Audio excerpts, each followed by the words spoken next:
I'm one of your hosts, Jefferson J. Thacker, also known as Perram, and I'm joined by. Kristen Soward's also known as Seventh Mastery. Oh, Kristen, this has been a fun week for gaming for me. I've Oh, gotten yeah? lots of cool board gaming in. We've been playing a lot of Massive Mystics. I got to play the Goonies game, Cool. um, this weird tile game where there's like four different types of tiles and like Th- okay that's play or that's something. the Gooning game, or is that a second thing? That's a different third game. Third game. Okay. Yeah, yeah, yeah, I've, yeah, I mean, I've had lots of games too. yeah. Most of mine have been online, unfortunately, but Oh. I did have one in-person game that was pretty fun. But I was busting out some cat stuff. Most of my stuff's been planning though. I've got lots of planning to talk about. I also have planning because I have been needing to do a project, Mm-hmm. and you've so I have, for reasons that I can't go completely into. Mm-hmm. I am Ever in the desperate man of mystery. I am in desperate need to build a jungle themed gaming table Mm-hmm. with dinosaurs. That's something we have in common this week. You also need to build a jungle themed gaming set with dinosaurs. It's true. It's true. You know, I am a multi-spectrum nerd, right? Right, right, right. And this is like a trinity of nerddom this week because this Uh week we had Magic the Gathering release Lost Caverns of Ixalan. huh. If you know me and know me talking about Lost Caverns of Ixalan, it is not announced by WotC, but it is Mystara. Um, Mm-hmm. and I have confirmed this in many, many ways. It goes all the way back to the Warriors of the Eternal Sun Sega Dungeons and Dragons video game, for crying out loud, and the Hollow World box set. But if you want to go full tinfoil hat with me, we can do it. If not, just trust me, Ixalan is an alternate universe version of Mystara, probably. Because they've already said that 5e is its own alternate universe from old, like second Right, right, edition, right. whatever. And so yeah. Anyway, but Ixalan just came out. Lost Caverns has a connection to D&D and has dinosaurs. And they released a plane shift guide a couple of years back for running Dungeons and Dragons based in Ixalan. So the mesh of this Hollow World and Mystara and Ixalan thing makes me want to run a D&D game set in Ixalan / Mystara / whatever. So there's dinosaurs. Is what we're I getting like to. dinosaurs. The Oltecs, the ancestors of the Ixalan people, are also dino riders, and they have giant bats also. So there's giant bats and dinosaurs, and there's Mm-hmm. pirates and merfolk and all this stuff. And Stream Daddy thinks your haircut's awesome. I don't know if Thank you you. saw that. But yeah, so new Magic set, new D&D energy, and dinosaurs. So yeah, dinosaurs big deal in Ixalan, and I need to find some because they actually updated dinos to feathery dinosaurs in that Ooh. setting. And so now I'm kind of like looking for STLs of feathery dinosaurs. There's an alternative solution here. But put feathers on old dinosaurs? Yes, just get feathers like Would you decorative like? artificial feathers and just hot glue them onto dinosaur models. I would love to see some actual conversions done that way. The other question is, are there bit kits for adding feathers, or could you just kit bash feathers onto dinosaurs? Could you Probably. just like butcher a whole bunch of angel miniatures? But I have seen a couple feathery dinos. Let's see. Did you see Jurassic Park Full Art Lands? All the full art lands in that set look amazing. And I would rant about them forever, but this is a 3D printing podcast, so I'm not going to. But I would love to talk about them in a different setting, Stream Daddy. Oh, there's more It's Lizardmen's. Lizardmen's pivot. T-Rex person. He is happy. Let's see. Troy says bolt action tournament done. No dinos, but did have 3D printed vehicles. Yeah. And 3D printed trophies. Now that is something I'm really seeing a lot going around lately. Oh, and interesting. I dig it. That's fun. That's fun. Yeah. So your dinos are for a mystery project. Yeah. Are they feathered varieties? No. Are they Mesoamerican aesthetic dinos? Yes.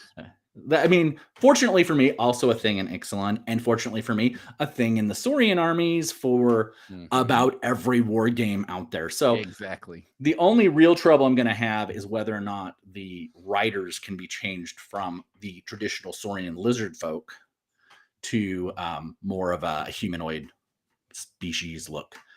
But maybe there's a few ways. Actually, Artisan Guild has a bunch of really cool dinos that have separate mounts. that are perfect for that. And also, there's been a lot of Amazon sets for Amazon Yes. warriors Yes. that also ride the dinosaurs. I might have to look into that. I think. I'm also looking for bonus points. Mhm. Humanoid mer people. I think Titan Forge has a nice set for it. Right. But that's the other thing from Ixalan. They have a humanoid, so non-fishy tailed variety mer people, so kind of Triton-y, but they have like also a Mesoamerican aesthetic. So Artisan Guild has a cool set, and they have giant eels giant eels. Ooh, that and a sounds fun. turtle they can ride.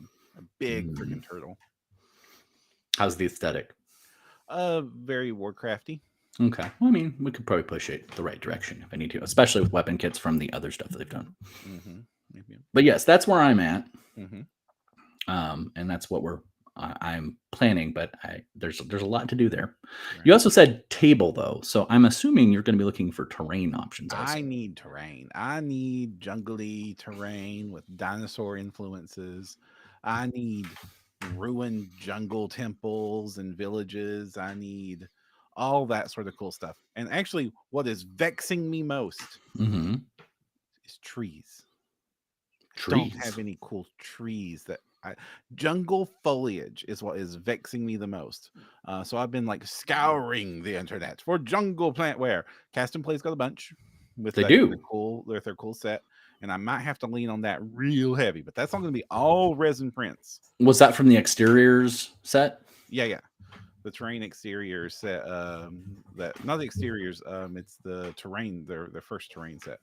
I'm trying to think of the jungle stuff they have in it. Because they had like a cool trees and cool caves, and then they had a cool jungle trees, and they look nice, but they're all resin prints. So like that's some money. Gotcha. To build a game table with that. Thankfully, I have options there. But that's really going to set my my Saturn going, and also but there's like cool. So there's like cool. I don't know why my volume is low again. I have my microphone maxed. Interesting. It definitely went up whatever you just did. So there's lots of really cool FDM based terrain that I can print too. Printable scenery's got like a bunch of nice stuff. And then, but if I'm gonna have to print a whole lot of new terrain for this whole new table, and I'm digging it. Like for me, it's like jumping headfirst into a project. Like, oh gosh, that means I get to design a whole table, and I get to do a whole new set of terrain, and I get to my creativity brain just explodes. And having 3D printing and the budget to do this, and like all the access to all the files I could want.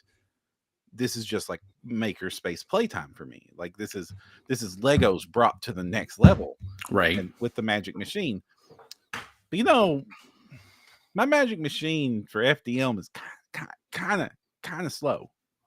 You're mentioning finally this. Used this as my justification. Oh, you did to go ahead and grab the Neptune 4 Pro with the clipper, and I can print literally 5 times faster. Nice. I haven't got it in yet, so I'll be giving that good old Neptune 3 its chance to get some stuff out for me and running the resin printer going. There was guesses of Carbon and Orange Storm is I suspect what we were asking. I know that wouldn't help me because that thing's not going to be out for like ages. And Perram would have to. I would love an X1 Carbon. That would be cool. Love an X1 Carbon. But I think Perram would have to sleep in the Orange Storm. I have no place to put the Orange Storm. Like I'm lucky that I have. Just get rid of your bed and sleep on the print bed. It's fine. Oh. You look cute, all like snuggled up inside the Orange Storm. There's plenty of room in there. Jesse's videos where he's like planning where he's going to put his Orange Storm, and like he like put on the VR headset so he can augment reality, walk around his lab and place the 3D model of it in various places to see if it fits. Of course he did that. That's like cool, the cool videos. Six Guns and Sorcery says got Neptune 4 on Friday and loves it.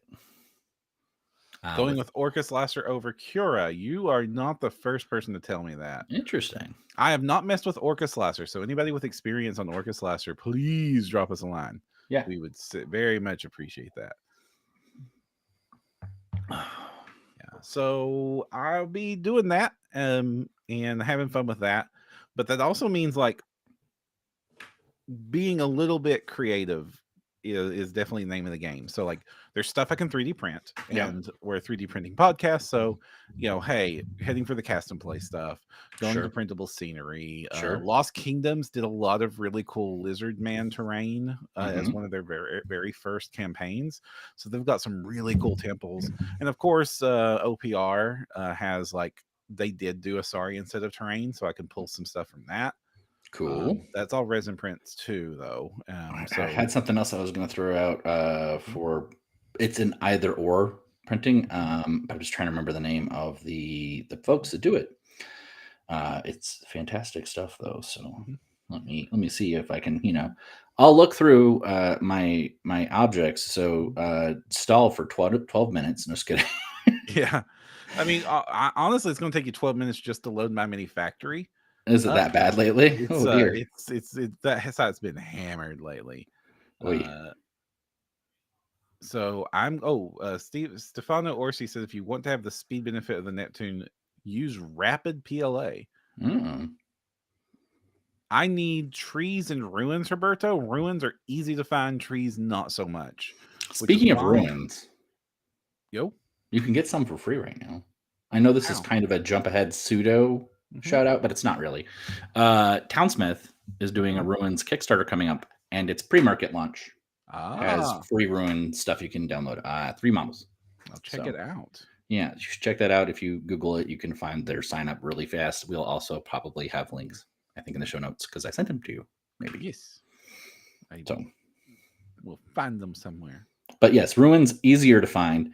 I was gonna throw out. I don't know what your access to this is, but the Kazumi set of Dungeons Lasers also is vaguely in that wheelhouse. There's snakes on it and stuff, and it really matches well to my Warhammer.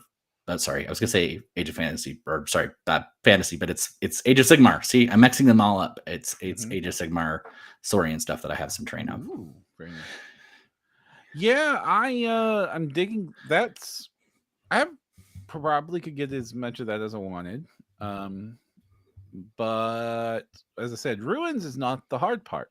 I even got some really cool rocks and some really cool skeletons. I got this dragon skeleton that could totally fit the bill for a mysterious lizard dead thing that I have on the table. That's cool, which is really good. And I have all these really cool jungle huts or primitive huts that would work for that sort of thing. And I have that really awesome WizKids fortification wall set, if you remember, they made a little while back. Oh yeah, okay. And then finally, it's the trees. It's the trees that's the problem, and the jungle foliage and stuff like that. So, like I said, cast and play's got some options. Printable scenery has a few options. But what I might end up having to do for a lot of this is go to the pet store and get the plant tree, the fake plants there, and then repaint the fake plants from the. That's a possibility. I was going to throw out one more thing I forgot to mention. Did you get Artisans Guild Temple of Arba set? I have every Artisan Guild set. It was a Frontier. It was not the Frontier. Okay. Because that has both trees that are jungly and jungle ruins. I forgot entirely about the fact that they had all those trees. Yeah. So might be worth checking that out as well. Nice. I was going to also mention World Forge Miniatures has a whole bunch of temple-y ruin stuff that's kind of cool. And I'm also going to get to make cliffs and hills and stuff. Oh yeah. I forget? Do you have a Proxon? I have a Proxon.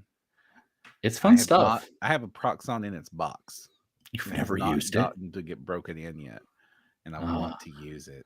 And I will say, a really good project to use it. It is satisfying, and I I know Jeremy finally came around because at first he was like, no, Black Magic Craft. I was like, no, it's all handcraft. And then he was like, 3D printing is awesome.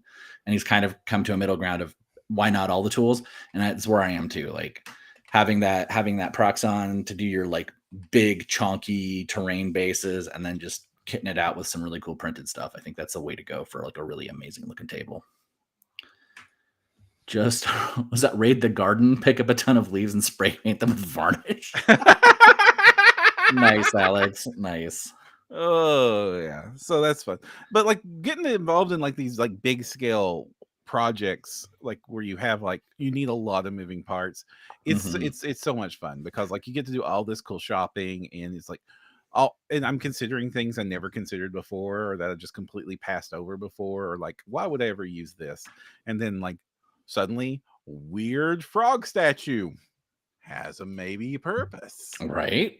Yeah, I mean, same thing. Like I am looking back because again, the Ixalan stuff has these massive like temple structures and lots of weird like gates.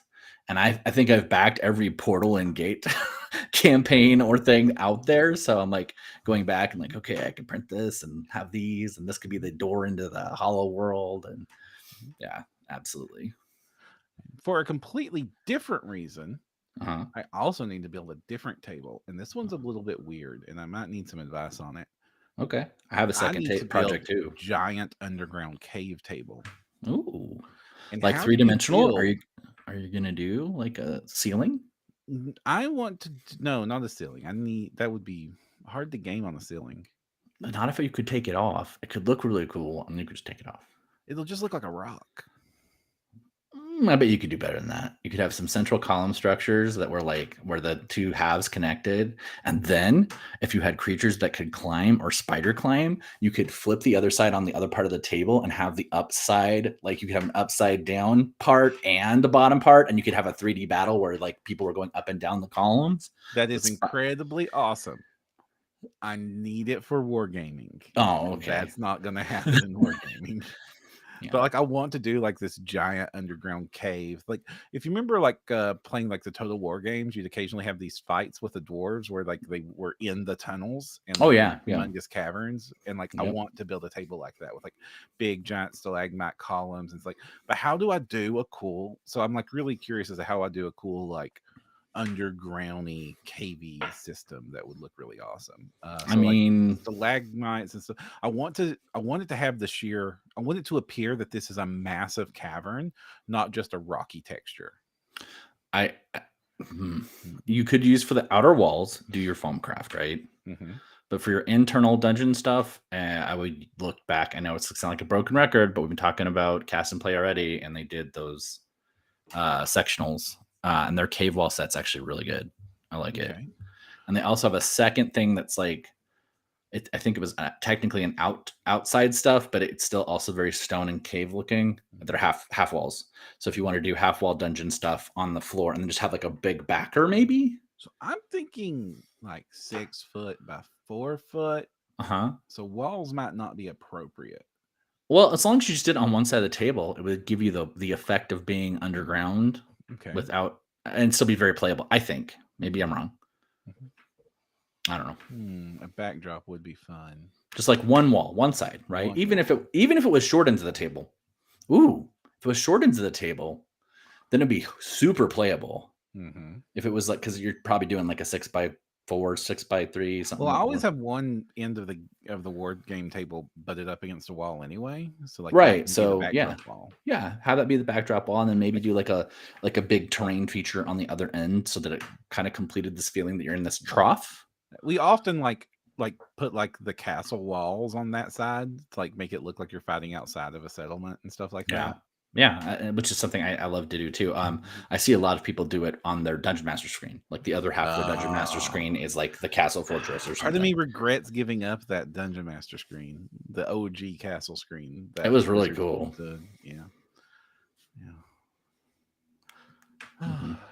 Well, moving on. I wonder if there's a cooler 3D printed version. I know there's been a few attempts at a 3D printable version of that, but I haven't seen one that is quite as good. Here's the thing I was looking for. 3D hexes is what it's called. Remember them? They do a bunch of vertical terrain, and so you could use them both for. Well, you could use them for stalactite stuff. Mm-hmm. I would be using them because the other thing about Hollow World is there's floating islands, and so like to have like an elevated like multi-tiered battle board where there was a hovering island above would be cool too. So David says if you did 6x4 with extra 4 inches outside, be space to sculpt a dice tray or place cards. Interesting. I like that.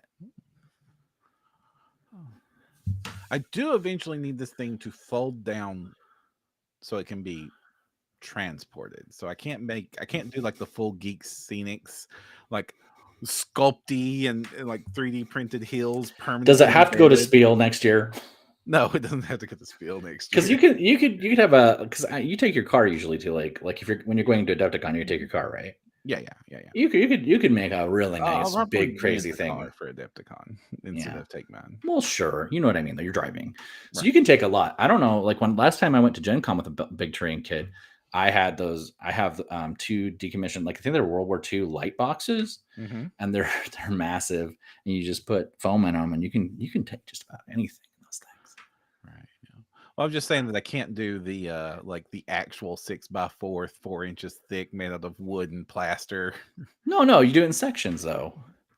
And if you do it right, you can even have your scenic wall parts be supports so that you can flip them on top of each other and it stacks right. And it works really well. I've definitely seen that done. I bet you could do it. You're better. Somebody do a cool thing with dwarves. This is a slight thing. So like in Kings of War, one of my favorite games to play, your models are actually on a set size base for your whole unit, your whole squad. Right. So some people permanently glue the models to the base instead of being individual models that you take off the base because the base size never changes. And they do cool things like cool scenery and all kinds of like they use them as like little mini dioramas. And I've seen really awesome stuff done for that game.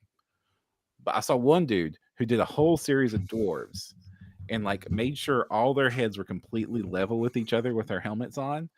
And then just so they could make stackable dwarves. That's funny. Just using the trays and then like properly designed minis. And they just stack. He shows up with like a little column and like a Jenga column basically, and then boom, army comes out. That's funny. Yeah. I like it. Troy says make the sidewalls removable in sections, ABC on long edge, DEF on the other edge. Oh, maybe. And if they're removable, you could also remove them during play if you're having problems getting to minis on the board. See, I think this is an engineering challenge. Could be fun. I'm also thinking about like doing the humongous columns, like the Proxon come in for those, so they would be very lightweight. Yeah. Instead of being solid plaster or PLA, something like a foot tall or something. Well, I think exactly what TBK is saying here. Use the 4-inch thick pink foam and just carve them up, and those are really light. I don't know. I think it's a good idea. Now I'm excited. I want to see you like go super extra with this. What can I do to incentivize you to go like really extra? I don't know that I want to go super extra because I have to also balance this with all the other projects and cool stuff I want to do. You're fine. You'll just not sleep anyway because you don't. And then I have to worry about where I store this thing, and that's a problem. That's the problem when you go super extra with a table for any of these games. Like I don't care if it's like a dungeon. My problem, even these things I made up forever ago. If you're listening to this is my like individually cut blocks on my Proxon wall segments that I've made. I've got a whole bunch of them. Storing those is like right at capacity. I want a bigger set. I want more options. I want to add to it. But like, these they're sealed and stuff very nicely with some varnish, and they're pretty durable. You can tap them on stuff. But I worry because they're starting to chip sometimes. And I don't want to get to the point where I have so many of them that they're damaging each other. And right now I have them in just these. I got like wood craft boxes that were on clearance at Michael's. And that is starting to damage them as well because they'll get caught in the slats and stuff. And I've got to get a better solution, I think, in mind.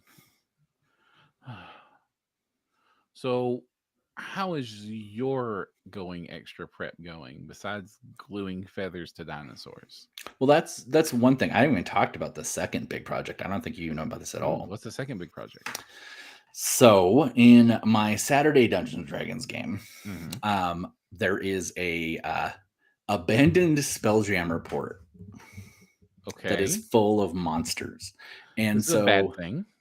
one of the party has a magical link to it and can teleport there. It was like the sort of thing like that he was sold on, like this is a fixer upper, but you can have this entire magical floating island in space. Mm-hmm. As long as you're willing to deal with the problems, which is full of monsters. So I am now going to, because I like to multitask, make a hive army that I've already started some stuff for, but make it the alien monsters that are infesting the Spelljammer thing. But I'm also hoping to build the ruined Spelljammer city, which means possibly building some Spelljammers, which I would like to do anyway. Mm-hmm. And it also means building a ruined space island set. And that I have no idea where to start. I mean, it is technically a ruined city, but like I definitely want the elements of that kind of cosmic, wild space, border astral, whatever you want to call it these days. It's got new names.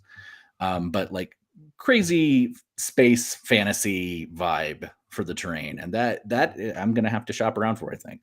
Yeah, thankfully Baldur's Gate 3, I keep bringing it up, but it did sort of popularize like a lot of Nautiloids got made. So yes, you get some of those. And Arcane Miniatures is going to come to your rescue with a lot of really cool looking ships. Yes. In fact, I actually already have printed their Mind Flayers because they were some of the better. They have a huge variety. They call them Kuthari, I think. Mm-hmm. But they have a huge variety of Mind Flayery minis, like almost all the normal classes you would expect. Like, because I like class monsters, and I know 5e doesn't do that so much, but I homebrew everything anyway, so who cares? But it's got a really good variety of that, and they also have those amazing ships. Amazing ships. And this is also going to be where I extol the virtues of the blessings that 3D printing have given us, because 5-10 years ago you told me you wanted to do this, and my suggestions to you would be, well, you get yourself a Proxon and you learn to craft all this stuff yourself. Or there's like this 2 companies out of Poland that just like make these weird pewter half toxic cancerous material made products that you can import at extremely steep prices to get you a little bit of what you could want, as opposed to here's the 4 different manufacturers doing your particular weird fantasy niche. Yeah, for sure. And now it's like, what giant Spelljammer Nautiloid do I make? Yeah. And one of the things I think would be a fun challenge for me particularly would be, with my mediocre FDM skill set, to print a big Spelljammer and then to craft one at the same time, and see if in the time my current FDM setup could print the Spelljammer, could I make one out of foam that I was just as happy with? That's like, I need that answer for my own well-being anyway. So maybe this is the time to do that. Let's see, cancer and expensive and a 3-month delivery. I'm sold. Oh, yeah, not so much. Go back. So Val, go back to Monkey Pure Lead Miniatures. Lick them. I still have a few classic lead around here. TPK has completely called me out here. A huge project that only increases the players that your chances that your players will go elsewhere. 100%. I'm going to get all these dinos printed off, and I'm going to have like my huge, Mesoamerican merfolk army and all these aliens for my Spelljammer thing, and then they're going to be like, let's go play an Egyptian game instead. That's what will happen. What are you showing me? Found a Middle Earth 1985 Grenadier miniature, almost certainly pure lead, of Bilbo Baggins. Nice. I have some lead minis in a box right up on that shelf. I can see them here, that are so old and beat up that, other than the giant spider, you can literally not tell what the classes are anymore. They've been hammered and beaten. The lead's so soft and so deadly. They just have like these kind of gray lumps. Does it taste like lead? My My fingers smell like lead after I handle mine. I don't know. Perram, did you lick yours? I mean, maybe. Maybe. This explains some things. Anyway. Let's see. So yeah, I've got a couple big projects to plan out here. I'm really the Spelljammer one's more daunting than the dinos. I think that's why I go to the dinos first. But the dinos are also kind of more fun. Are you? What colors are your dinosaurs going to be? Are they going to be like normal dinosaur colors, or are they going to be purple and green and you've brought up? Okay, so you're calling me out on my color palette, which is true. Purple, green, and teal probably is where I want to do. But now the question becomes, I am excited about Ixalan because I am a Magic D&D player, wargaming printer guy, right? So like this is a whole thing for me. Half of my players don't play Magic. Half of my players wouldn't know the card art. And so it's like, am I restricted? Because there's some gorgeous dinosaur art out there for these cards, right? But at the same time, like, since they're feathered, I could actually go like really wild. They could be like, toucans and birds of paradise and canaries. Did you say? Yeah, I got the perfect option for you, my dude. Okay. 3D print a little arch stand with a slot in the top. Then take your cards and cut out so that you can fit the arch into the little now 3D printed pawn. And then you have miniatures that are card accurate. I will only play pawns at cons. Otherwise, it's minis. Damn it. But you 3D printed the thing that holds the pawns. It's close, though. You're almost winning me over here. James says it's Magic World Dinos can be color you want. I mean, there's a pretty broad palette on the ones they used for sure. And then if we go into the wargaming space, I've seen some really cool Saurian armies with all sorts of wild feathery. Yeah, there's this. I was in Lexington and I saw a lizard man army for Age of Sigmar, and the player, she painted them this awesome gradient between like black and teal, and it kind of looked like What If Tron but dinosaur, and I loved it. Do you have pictures? No, I'm sorry. Like I didn't think that this knowledge would come in handy until this one moment. Oh, it would come in handy. And I'm like wanting to Google it later, but we'll have to do that then. It's like vaporwave dinos. I loved it. Yeah. Well, I've seen vaporwave Tyranids, and they look pretty amazing. I've also seen somebody, Emmy on TikTok, who is hysterical. She bedazzled her Tyranids, which was amazing. I've never considered bedazzling a dinosaur before. I can see the potential. Yeah. Well, they have those little vent things on their sides. They just have little sparkly gems in the holes instead of the vents. So they're adorable. Yeah. What other projects? You said, okay, do you have anything beyond your jungle table, you said? No, just, just an ambitious. Oh, and you have your cave tile thing. Yeah, cave terrain. So there's two things. Are you going to make these two sets interchangeable? Like, will they work together? I don't know how they work together because I was going to go all purple with my cave because I like making my caves purple. But you could always do a transition tile, right? Where like it goes to the same stone as the base of your jungle stuff, right? This is something about tiles, and I'm talking about mats, and I don't have tiles. Okay, when I say tile, giant neoprene cave texture mat. Oh, you're just gonna use a flat? I thought you were gonna do like sectionals. No, I need to be able to throw this in the back of my truck. You can do that though. You just stack them up. So okay, my buddy, his name was Jordan, used to cut. He would take the six bys and do 2x2s. So he'd do 3-2, 3 2x2s, and then two rows. And so you just have 6 panels, and they travel really well. You just stack them up, and you just make sure you have those terrain features so they can come up upside down. It looks really good. It works really good. I'm just saying. And it's too extra. Okay, I don't have storage space for that. Also, I don't like the look of the obvious grid that creates when I see those 2x2 tiles laid on top of each other. If they've got scatter on them, it's not that obvious. But okay, I'm gonna stop fighting you on it. Mm-hmm. I need modular terrain that will then fit into cubes and then slide into the bookshelf full of terrain. Oh, so it has to also fit in a Calic? Is that what you're saying? Yeah, basically, yeah. Because that's like I have a Calic just shoved full of cubes, and that is where all the terrain lives, and it's all nice and organized, and I can make a game table happen in like 5 seconds. So Sure. like it's important that it fits into my life. I have to ask the dungeon tile if it brings me joy. So news. It's Black Friday. Yeah. It's not really, but all the 3D printing industry decided it was early. Yeah, we were talking about this. It's basically the whole month at this point. Yeah. So obviously we talked last week, like all the printer manufacturers were having their cool freaking giant sales. Well, now the STL providers have had their sales, and boy, are they stupid good.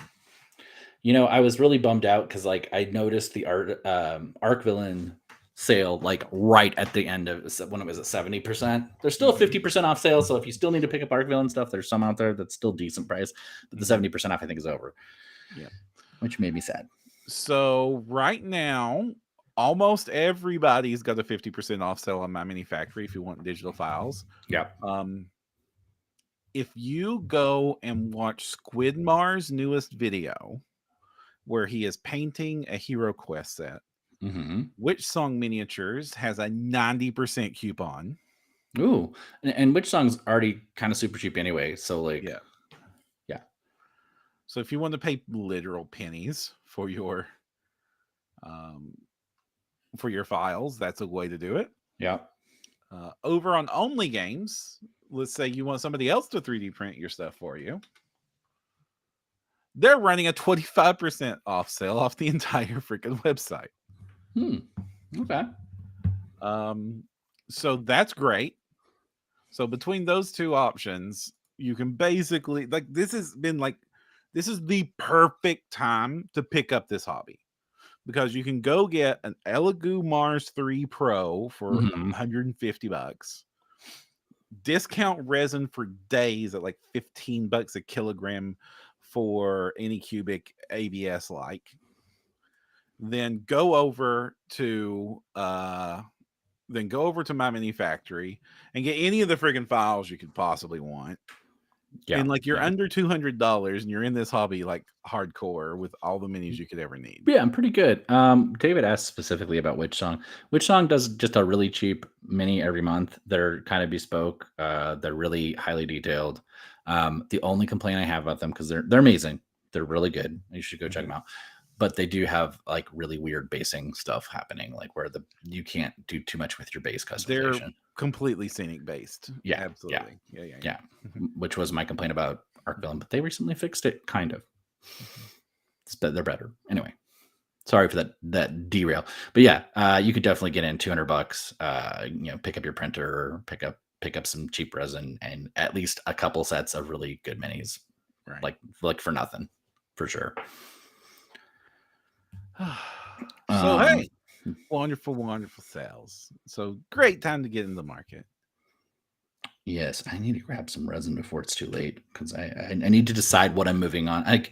Because I really like the Sunlu. I've really learned its quirks and everything, but now the idea of getting some off their new resin that looks impressive. Yeah. Toughness. I mean, even the standard stuff that I got, the $16 one that was I think I got 2 cases of, was really quite strong, surprisingly. I've been very happy with it. The only time I've had problems is occasionally when I get to a dregs of a bottle, I'll try to top it off with something else, and it does not play well when I do when I do the mystery slushy or soupy, whatever. It is not. This is the reason I don't want to do mystery slushy, because first, even if you did mystery slushy and everything wanted to play nice with each other, you're talking about a mix of various resins at various age points in their life. Usually on the older side. Yeah, usually. Yeah, that's true. Shaken together, and even if you mixed it perfectly, you basically have to run test calibrations on every bottle of mystery goop And if you Nah, you added just more throw a mystery little goop, you would translucent have to do it Anycubic in again. it, and it's fine. It's Huh? fine. The translucent Anycubic's really resilient, and so I just throw that in there. It's like bargain basement tenacious, basically. It'll give you weird colors, but it works well. Oh, I love your thriftiness when it comes to this hobby. David says, I'm not getting the cheapest resin. Who am I and what have I done with the real Christen? It's true. It's true. Although we're at this point, at least during the window of Black Friday opportunity, talking a couple dollars difference. Mm-hmm. And so I don't know that any cubic was $15 a bottle, looking pretty good. Yeah, looking pretty good. Honestly, I think what Sunloom has done in this industry has driven the cost of resin way down. Yeah, across for sure. the board. We're seeing resin and filament just like not even sale prices, just be stupid good. Like I picked up $16 bottles of Elegoo lately, so it's been like it's nothing to get cheap resin anymore. Yeah. Like what used to be $40 bottles of ABS like is now like $16-$20 on the regular. Yeah. Alberto and asks us about Soraya, and I have had very good experience with Soraya. Their fleshy color and almost all their translucents have done very well. And Sea Catlet says they use it exclusively. Soraya ABS and me have a sorted history where I probably need to add more tenacious than I've been adding to it. Their ABS like is kind of like everybody else's normal lately. Interesting. Or for me. I bought my tenacious mix, and I know it's more than 10%. So oftentimes I don't have problems with it, but it's probably because I'm using closer to like 15. I don't know. Yeah. I'm thinking about picking up a bottle of their navy gray again, just because I really like the color. That like compared to all my other minis, like these look really good just as prints. Yeah, they just look really nice. Sea Catlet says use blue, not tenacious. Honestly, the blue works really well too. And wow, if you print it just straight out blue, it's really strong as well. What is blue? It's just I think it's their translucent stuff, as I recall, right? Sea Catlet will probably confirm. Yeah. And Sunloom has introduced their new resin toughness, which is not a tenacious. It is it's meant to be printed with. Yeah, but it's like basically it's a pre-blended resin. So it's like it's being compared to an ABS an ABS toughness mix, or not ABS toughness. It's I'm tongue tying. It's tenacious. It's being compared as a pre-mixed ABS plus tenacious, and I've seen some impressive stuff on the reviews of it. It might be a good miniature resin. Okay, I'm trying to parse here. Herberto says super cheap resin called Jomghi. It calls itself 10K resin because it's 10 out of 10. I'm not even sure what that means. But it needs to be burned. A lot of burn in layers. Interesting. Warm orange and skin colors. Sharp results. Oh, I will definitely experiment with cheap resin. I mean, I'm scared of like experimenting with cheap resin because like let's just like the hobby already has like this like sort of Damocles over its neck of like how toxic is the resin, and so far with the reputable brands it turns out it's not very but when you start talking about like absolute discount resins from where knows who, I'm a little bit wary. Well, I think I've got at least Rich Opto, Anycubic, Soraya, probably all in my mouth, and most of those in my eyes. And I'm not blind yet. And how's it get in your mouth? I just am clumsy. Okay. Things happen. I'm not saying like a lot, but I'm not dead yet. We don't know about long-term effects, but I'll be the canary in the coal mine for the hobby. It never ends well for the canary, no matter how T-Rex they might look. Just don't ask me to paint any of my feathered dinos like Big Bird. That would be a little bit much. There's a van outside the park that says free resin. I'd be there. I'd be there. It's true. I'm really glad you come to each episode. I would be there. Just like an ice cream truck. They're like $3. Yeah. But then, Sea Catlet, I have to remember to put it on. And my skippy brain sometimes thinks resin go burr. And then the next thing I'm like, I'm mixing resin and I don't even have my gloves on. What? and I have to stop and go in the other room and decontaminate and then get all properly prepared. But if I don't have that thing, the half the time it's already on the plate before I realize that I had a safety breakdown.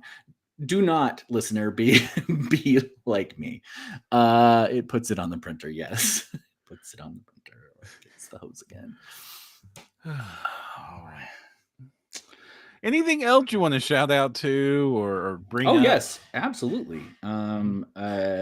Faux Figures, which is they're on their 5th Kickstarter, Dungeon Skulls. It's over 200 skulls to put on bases or decorate your dungeon with. And this is a pretty comprehensive Kickstarter of different printable little you get like all the common PC races, common monsters, tons of little terrain bits.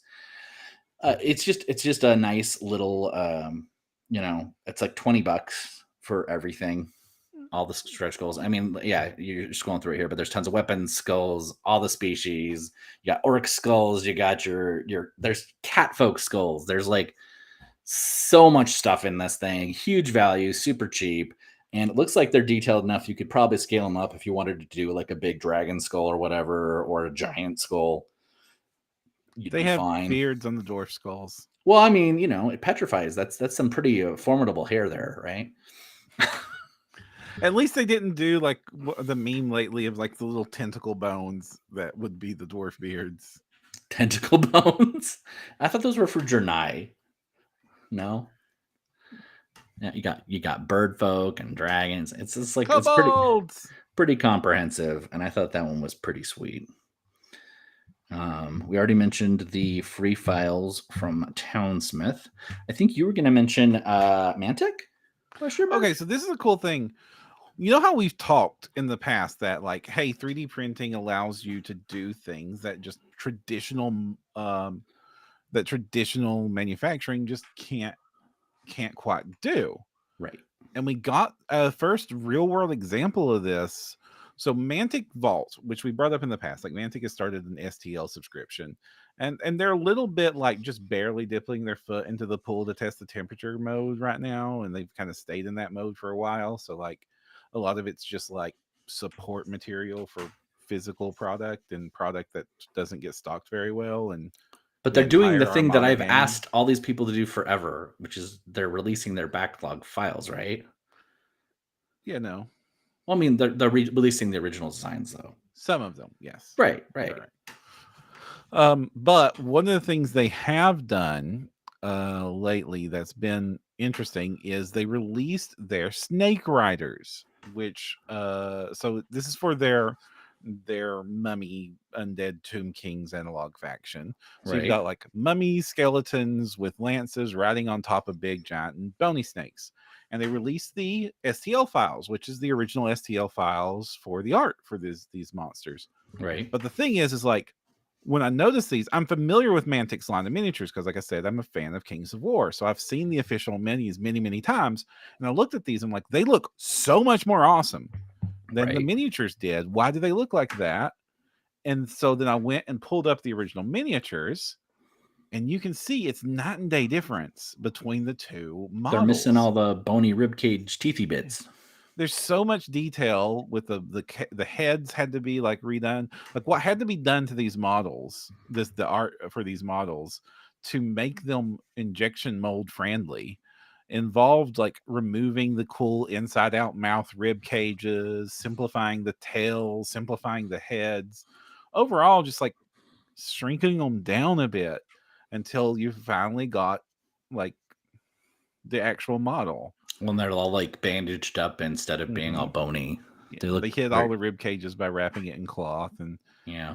And I'm sure this is a lot easier to injection mold. Like you can't like the one with his mouth open. You in the original art that is a hole like that you can see through the bottom jawbone, and then boom, it's a solid piece in the oh yeah, I didn't even catch that. Version. Like where is that happening? The jawbone that has the fleshy base still, kind of weird. Yeah, and you can see like where they came from. Like you can definitely see like the final production was based off the original art, Well, and the other ones have their mouths closed completely, right? Right. Which they do not in the other None of the sculpts. originals have their mouths closed. Interesting. I didn't catch that the first time you And showed their me this tails are image. up in the air instead of down on the base. Like they did a lot to change between productions. So now we have like a solid example of one case of what had to happen to make a digital model printable, and what 3D printing makes easy that would be very difficult to produce in a physical space. Like, and as Herberto says, they could have done that. They could have made that original model, but that would have meant like this model would have been like a dozen pieces with lots of cuts and lots more engineering and bigger sprues, as opposed to, I'm assuming, I think these are resin cast pieces specifically for this model. Like I think the skeletons on top are plastic, but the snakes themselves are resin pieces in the kit, the physical kit that got released to market. Yep. And for that, you basically have a silicone mold that you pour resin down into, and something that would make that process easier. And little thin bony bits do not cast well in a cup mold. True. I have another one to throw out real quick. Okay, what's that? Arcane Miniatures. We talked about them with the Kuthari and their big I love Arcane. They do cool stuff. They have launched a second tribe, and this one is called Big Bad Evil Guy (BBEG). And they're $2. It's one of these cheap kind of like intro ones, but there are a boss and then minions, and that's all that it is. And this one, you know me, I like my tentacles and I love beholders. And this one is a not beholder, but beholder. It's $2, really cool animated beholder, and he's got little eyeball minion guys. And next month is a tentacle monster, also, I think. So I saw this crew. I saw these because, disclaimer, they reached out to OPR to do a cross promo, and my department is responsible for that. So I had to approve that and be involved in that. Well, so that's where I saw the cool. So if you're an OPR subscriber, you'll get one of the little tentacle guys for free this month as a cross promo. So I just want people to be aware of it. It's cool. I've always loved their big release, but their big release is a lot, and sometimes they have to take months off. They've had a little bit of release fatigue, I think, with that, and so this is something that I think they're doing on the side, and I think it's a really cool option. And not to mention, that's tentacle monsters and beholders and stuff. So I'm all here for this. It's a very happy beholder too. It is a very happy beholder. You could totally use him. Again, back to Spelljammer. I don't know if you know, Rock of Brawl has an infamous bartender that's a beholder, and this would be a very suitable mini for it. Though I think there's actually an even more accurate one because there is a bartender beholder, but this is a good option for that too. I just love. In the old lore, they've changed this, but in the old lore of beholders for D&D, every once in a while, a beholder would reach like a perfect chemical balance and not become like, it would stop being evil and crazy, and it would become like enlightened. Mm-hmm. And this was like this opportunity to insert the random like cool happy beholder. Yes, shiny happy beholders holding hands. But they don't have hands. But the funny thing about that is, of course, as soon as one of them like achieves this state, the other beholders can sense it and try to destroy it. So it ends up becoming this weird like escort situation where the PCs might have to protect the one like chemically stable beholder and protect it from all the crazy ones. It's kind of like mental health stuff in our society. Anyway, it's neat. And a fun little bit. And this guy would be a perfect enlightened beholder, I think. Or you could just make him like a really happy to kill your party normal beholder, I guess. Herberto has a question. Have you guys seen the banners on Ilmamath about the many $1 tribes? I get a bunch of them right next to each other with phrases like $1 seriously. Yep. So many variations, it starts to look like I can't believe it's not butter. It's true, and I'll be honest, it worked on me. I am subscribed to like 5 of them right now. It's an interesting model. Like obviously Witchstone, one gold piece I think was the first to start it. Witchstone was one of the early ones too. Yeah, Witchstone kind of I think is the one that, because they got super big on tribes. I think they're the biggest tribe. Mm-hmm. I don't know how it's financially stable, Sure. considering like all the cost involved in doing this and the advertising budget that which song seems to have. Sure. I don't know how these things make money, but it's a cool place to get some cool minis on the cheap as a customer. Right. Well, and I think, this is kind of one of the reasons why I was bringing up the BBEG one. Not just the dollar tier, but there's like some $2 and $3 and $4 ones that are impressive. Like Claudio Cassini, I think it's $4. I want to say Miniatures Blueprints really cheap too, and these often have like 4 or 5 minis in them. Right. And so I think that's. And I've been a fan of the $5 handful of like really neat miniatures, and not trying to do the fire hose effect, like that.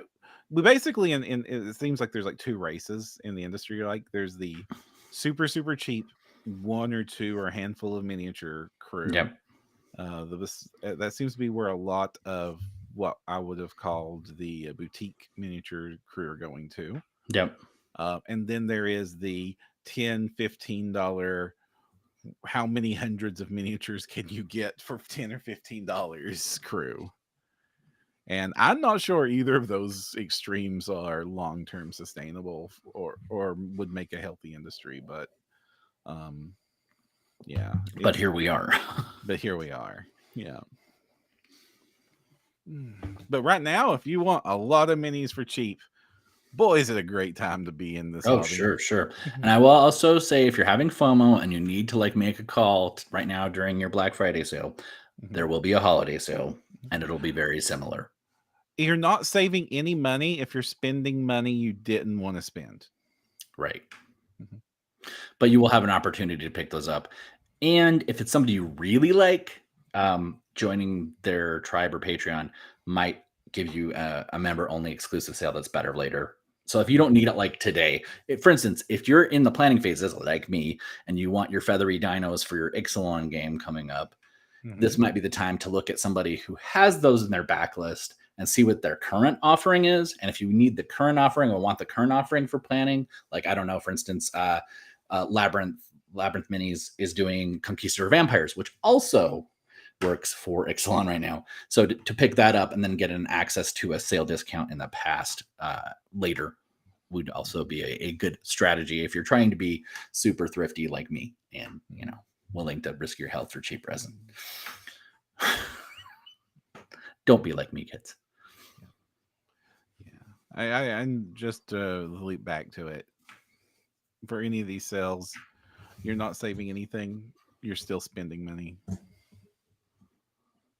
Oh no, David. David spent money on GW Plastic pre-orders. What did you pre-order, David? Did you pre-order Imperialis, the tiniest minis? Honestly, I could forgive anybody for buying the current Tyranids because they're really cool. They really are nice. And also, picking up Tyranids on eBay right now is super cheap because like they're in the starter kits right now, and lots of people want to get the starter kits for the Space Marines, which means that Tyranids end up on eBay. Whatever starter kit Xenos faction exists for $40K is always super cheap to get into. He did buy the itty bitty Marines, apparently. Yeah. I can understand wanting to get into Small Skull. Like that looks kind of impressive. I did like Legions Imperialis. That was a good pitch. Evidently it's a $200 box USD. Yikes. Yeah. Which That's is like a printer in resin now. And they're bragging that it's like it's hundreds of miniatures. And I'm like, that don't work at that scale, my friends. Yeah. That's not the flex you think it is. Any parting shot? Nah, I'm good. It's a fun. I'm having fun with the hobby again, like real hardcore. Like I'm not traveling around the world busy trying to rush deadlines, so I'm having fun. Getting to go to amazing destinations and eat all this cool food. It's terrible. I'm exhausted.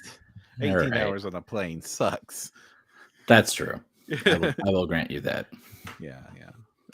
But now I'm looking at like really cool, fun things to do. Like there's all these otherworldly conventions that like suddenly I have legitimate reasons to want to go to. Like strongly eyeing UK Game Expo because that looks like it'll be a lot of fun. And definitely I'm going to be at Adepticon, so that's going to be fun. Very cool. Mm-hmm. David Wickham, KFC is cool food. You make fun of me, sir. You make fun of me. I needed a little bit of comfort after that much flying. And a little taste of home being the first thing I see in Germany was just too ironic for me to pass it up. The poetic justice of the situation was irresistible. That's funny. All right. I think we're out of time. Yep. All right, everybody. If you want to find more, you can find us at printyourgames.com or on all the socials. If you want to help us out, the best thing you can do is give us a review on iTunes or Spotify.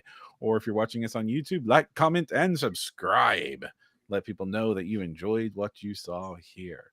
I'm Jefferson J. Thacker, also known as Perram. I'm Christen Sowers, also known as Seventh Mastery, and don't forget to use your screen.